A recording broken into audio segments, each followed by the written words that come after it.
Bienvenidos, bienvenidas a la segunda reunión de nuestra Semana de la Salud. Si bien es cierto que en el tema anterior estuvimos revisando el territorio, los cuerpos, el lenguaje y cómo esto influye en el bienestar, pues hay un tema fundamental en esto como para ir introduciéndonos y es los derechos sexuales y reproductivos. Es este tema, un tema que pareciera algo que siempre hemos estado escuchando, pero no ha sido así, porque posiblemente lo hemos escuchado no de la manera adecuada, o a lo mejor no tenemos claridad de qué implica. Y por eso tenemos en este día a la maestra Brisa Armenta y a Patricia López. La maestra Armenta es sexóloga educativa y Patricia López es educadora sexual. Y también nos acompañan Claudia y Ruth del Departamento Psicopedagógico, a quien les agradezco infinitamente la organización de esta semana. Y desde luego nos acompaña Alan, que nos estará apoyando en la interpretación para la comunidad sorda. Muchísimas gracias. Damos inicio a nuestra segunda sesión con derechos sexuales y reproductivos.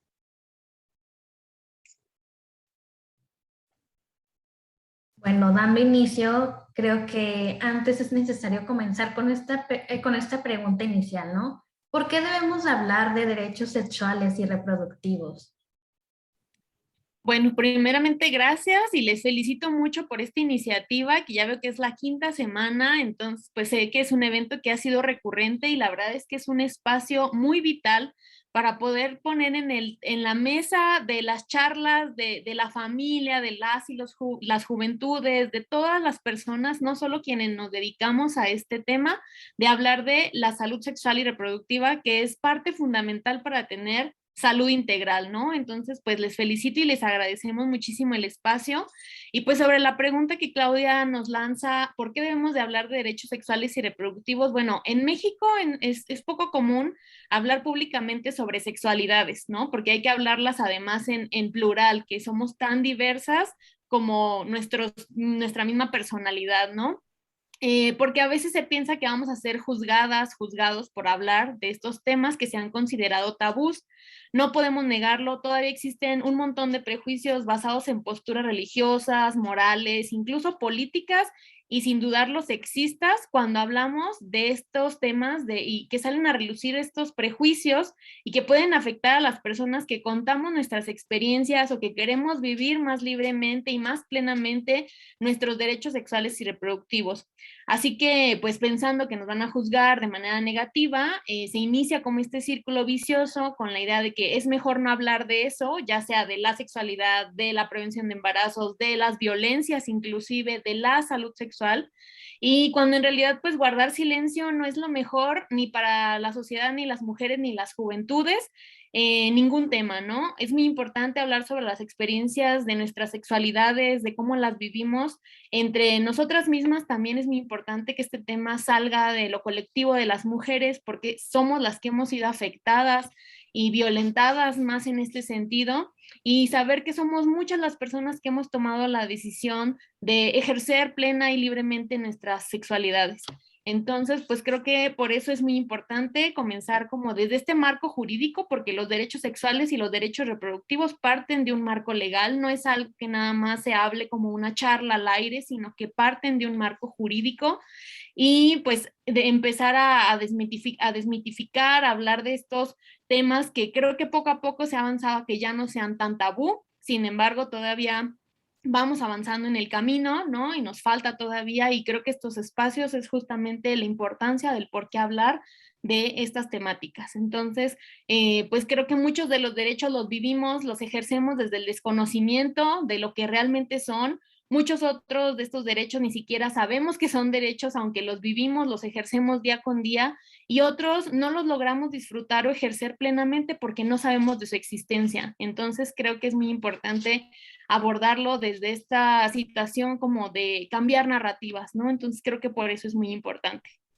Gracias, Patricia. Y creo que también es bien cierto lo que comentas, ¿no? No solamente nos limita, sino que también desde el ser hombres y ser mujeres hay complicaciones.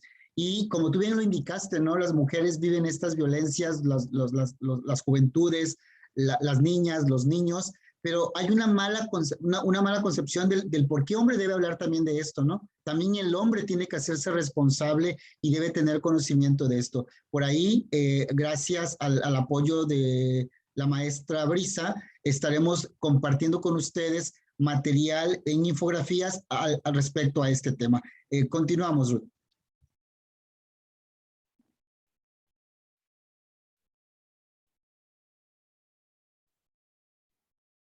Bien, ¿me escuchan? Sí.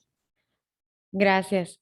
Continuando con la siguiente pregunta, según su opinión, desde su experiencia, ¿qué genera el desconocimiento de estos derechos sexuales y reproductivos? Muchas gracias, Ruth. Pues hay que empezar diciendo que en este país hay una falta de educación integral de la sexualidad. Y entonces eso pone de manifiesto que la sexualidad se abre en espacios, o se hable, mejor dicho, en espacios cerrados, que se hable de una manera pues un poco informada, que igual vayamos como generando esta información entre pares, que muchas veces las personas cuando somos jóvenes, pues precisamente no tenemos todo el conocimiento de estos mismos. Entonces, pensando en que la sexualidad es parte fundamental de la vida de las personas, porque no solamente implica aspectos biológicos, sino también psicológicos y culturales, pues el desconocimiento de esto pone entredicho o pone en la mesa muchísimos aspectos, no solo de violencias, sino incluso que las personas adultas tomen decisiones importantes en los cuerpos de las personas jóvenes. No sé, por ejemplo, el derecho a decidir sobre mi cuerpo y mi sexualidad. Hay muchas personas que luego quieren como tener esta decisión de en qué momento la persona joven inicia vida sexual, de qué manera, con quién, y ese es un derecho fundamental implícito dentro de los derechos sexuales. El derecho a ejercer y disfrutar mi sexualidad, pues claro que si esto estuviera muy claro para las personas jóvenes, también es yo puedo decidirlo y no tuviera que estar como lidiando con estas ideas todavía, pues sí, vamos a decirlo obsoletas, pero también marcadas en un rango de derechos o del derecho a la religión, donde se pone todavía en disputa el tema de la virginidad como una valía para las mujeres, ¿no? En donde los cuerpos de las mujeres tenemos un valor a partir de tener o no encuentros eróticos, cuando la sexualidad es una, pues de entrada es una expresión no solamente de nacimiento, sino también básica, ya lo decía Maslow, ¿no? Y lo pone en la pirámide como un aspecto indispensable y fundamental de la sexualidad. Entonces el desconocimiento permite que la gente tome decisiones por las demás personas, pero también que violente los cuerpos, las maneras de pensar, las almas del resto de las personas. Entonces es indispensable que conozcamos que, como bien decía Patti, no solamente es un marco legal, sino que también abraza a las y los adolescentes, y cuando entendemos la adolescencia o desde el concepto de la adolescencia es desde los 10 años. Entonces ese niño, esa niña a quien nombramos así, cachetoncito y bonito, ¿no? O bonita, no es más que ya un adolescente que tiene despertar sexual y que necesita no solo estar informado sobre esta gama de derechos sexuales y reproductivos, sino que también requiere de herramientas emocionales, psicológicas, a nivel de educación y otras para poder hacer uso de estos derechos y tener una vida sexual, pues no solo placentera, sino libre y sobre todo sin ningún prejuicio, que luego ese es el caso. Muy bien, muchas gracias, Brisa. Igual continuando con las preguntas.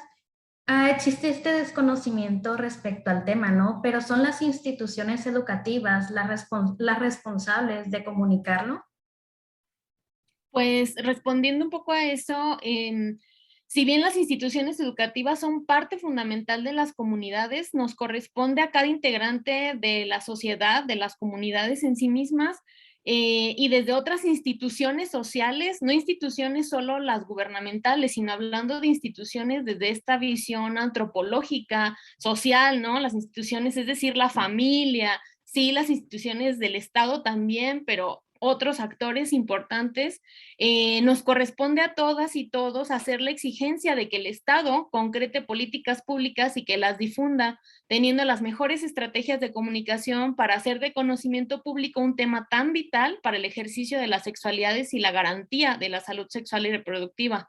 Las instituciones educativas sí tienen una parte muy importante, son comunidades donde se alojan grandes grupos de juventudes, de las y los adolescentes, digamos que ahí son espacios donde les tenemos cautivos o cautivas, por llamarlo de alguna forma, ¿no? Sin embargo, también existen adolescencias que están no escolarizadas y entonces por eso no puede quedar solo ese trabajo en las instituciones educativas, que bueno, para empezar entonces deberíamos de tener este derecho humano al acceso a la educación fundamentalmente, ¿no? No solo a la educación sexual, sino a otro tipo de educación y entonces ahí no tendríamos en el descuido a las y los jóvenes que no están escolarizados en un sistema escolar formal, ¿no? Entonces sí creo que las instituciones educativas son responsables también de hacer estrategias de comunicación, pero no son les úniques quienes deben de estar haciendo estas acciones, ¿no? Si bien es un espacio, ya lo dije, muy importante en la comunidad, no puede caer como toda la responsabilidad solo en ellas y en ellos. Entonces, pues creo que hay otras estrategias también para que pues el Estado como pues logre garantizar que adolescentes y jóvenes tengan acceso entre los temas como lo más común que se habla cuando hablamos de derechos sexuales y derechos reproductivos, pues es acceso a métodos antifecundativos eficaces, a servicios de aborto legal y seguro, a mejorar los sistemas nacionales para registrar, por ejemplo, muertes maternas, identificar sus causas, que incluso este es un objetivo de desarrollo sostenible, ofrecer acceso universal a servicios de salud sexual y reproductiva amigables, que no tengan prejuicios y que incluyan servicios sin estigma, a exigirles a las autoridades pues educación integral vinculada a servicios integrados de salud sexual y reproductiva y pues acelerar todas las acciones que para derogar incluso las leyes que penalizan o limitan y que ejercen violencias incluso estructurales, simbólicas e institucionales sobre nuestros derechos sexuales y reproductivos. Bien, completamente de acuerdo. No solamente les toca a las instituciones, ¿no? Tenemos mucho trabajo por ahí. La siguiente pregunta es, bueno, yo quisiera que ustedes nos brindaran un panorama. ¿De dónde surge la idea de que al hablar de estos temas se está incitando a la promiscuidad o es una invitación directa a que las y los niños o jóvenes inicien una vida sexual? Bueno, pues sin duda surge desde el desconocimiento de las sexualidades y no solamente desde el desconocimiento, sino ya Pati un poco hablaba de esto, pero el Estado también se ha metido en la intimidad de las personas y se ha apropiado de los cuerpos de las personas y una forma de regularlo es desde el desconocimiento, desde el que no tengamos esta información para tomar decisiones y entonces regirnos bajo un marco pues también religioso y muy conservador. Entonces, este término de promiscuidad se relaciona más con alguien que tiene una expresión sexual con más de una persona, o sea, que está manteniendo relaciones sexuales y entonces otra vez nos vamos a marcos muy regulatorios por un lado heteronormativos, ¿no? Desde esta idea de que las relaciones tienen que ser solamente entre personas heterosexuales, pero por otro lado también que solamente pueden ser de a una, ¿no? De a una hora o de parejas, cuando hoy que también conocemos sobre las diversidades y las sexualidades, pues podemos conocer algunas expresiones como el poliamor, donde las personas deciden mantener una relación, ya sea afectiva o erótica o ambas, y no es solamente una pareja, sino son más de dos personas. Entonces también este tema de la promiscuidad viene a ser pues un lente rector de control para el cuerpo de las personas y un poco incitando a que quienes decidan sobre los cuerpos jóvenes, pues sean las personas adultas. Se nos olvida, y esto es desde los lentes también del adultocentrismo, que fuimos personas jóvenes, que teníamos despertar sexual, que tuvimos ganas de tener contacto con otros cuerpos, y entonces otra vez estamos queriendo educar en una sexualidad muy tradicional desde la abstinencia, lo cual no ha sido para nada bueno en este país, y no lo digo yo, sino todos los datos en donde justo momentos en la historia en donde se ha tratado de educar desde la abstinencia. Los números de embarazos adolescentes se han disparado, las violencias hacia las mujeres se han disparado y bueno, muchos otros temas se han ido a la alza, pues también esto nos dice que ya es momento de justo brindar estos espacios, ¿no? Esos espacios en donde se hable de la información veraz, la información científica y que las personas decidan qué hacer con su cuerpo y en qué momento hacerlo, porque también es una falsa idea el hecho de que la información nos va a dar acceso a tomar decisiones respecto a nuestra sexualidad. Hay personas que inician vida sexual justo desde el desconocimiento y no porque le des un condón están teniendo prácticas sexuales, porque le diste el condón va a decir, ah, ya, voy a tener relaciones sexuales. No, lo que hace el condón es darle un elemento para hacerlo de manera protegida. Y entonces mi pregunta sería, si la abstinencia es buena, entonces ¿por qué este país tiene los números que tiene en diferentes temas? Y ya podemos hablar de VIH y de muchas otras situaciones que se relacionan con la salud pública y que todas ellas se enmarcan que la parte fundamental o la parte indispensable ha sido la falta de conocimiento.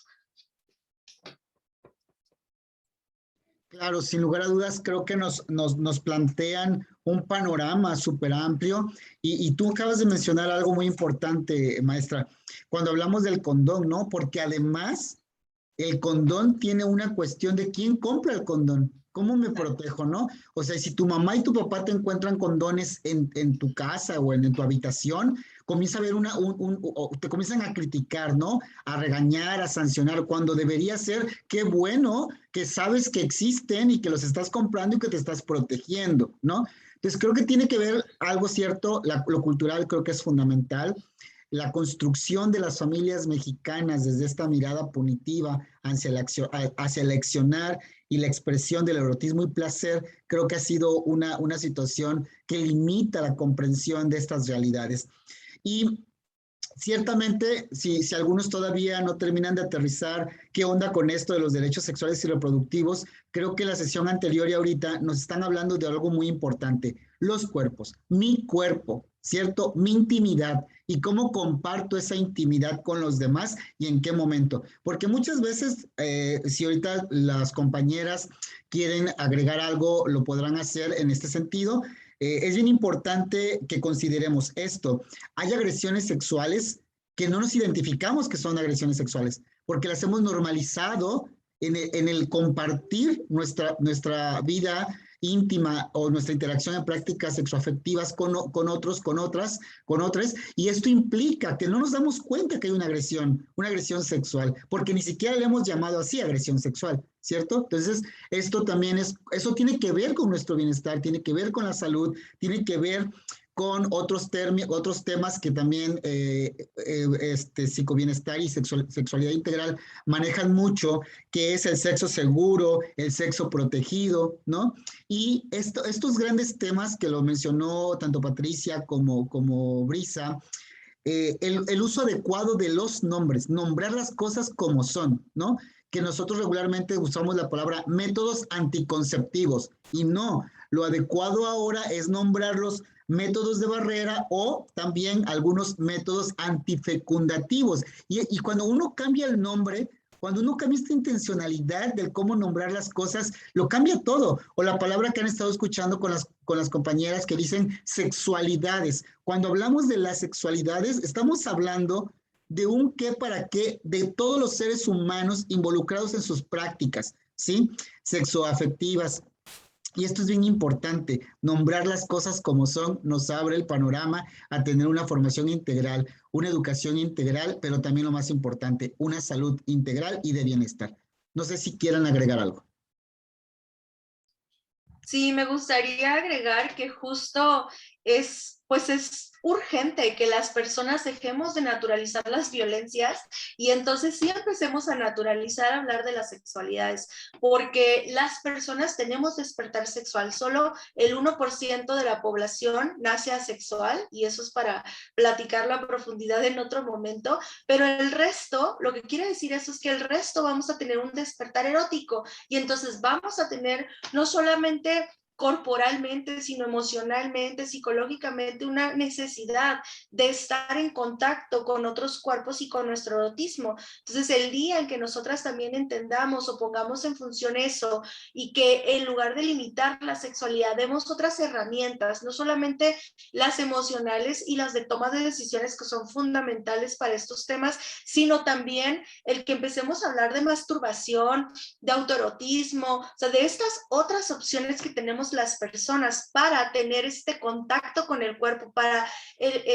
también poder expresar energía de la libido, pues eso va a cambiar, porque entonces solamente el mensaje es: no puedes hacer, no debes de, ¿y qué haces con esa energía? ¿Y hacia dónde se va? O sea, también el obstaculizarla, el tragarla, como digo yo, o como mantenerla ahí atorada, pues tampoco es un elemento importante o más bien fundamental en cuanto a prevención. Entonces tenemos que empezar también a naturalizar la sexualidad, a hablar de masturbación.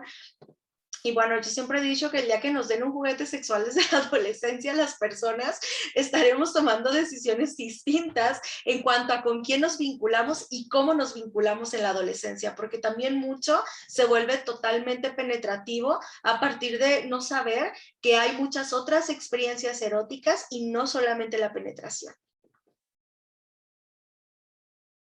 Ruth, adelante. Ay, yo quisiera hacerles una pregunta a quien guste responder. ¿Qué sucedería? ¿Qué es lo que pasaría si la gente empezara a informarse sobre estos temas desde una edad temprana? Va, pues sigo yo para una y una.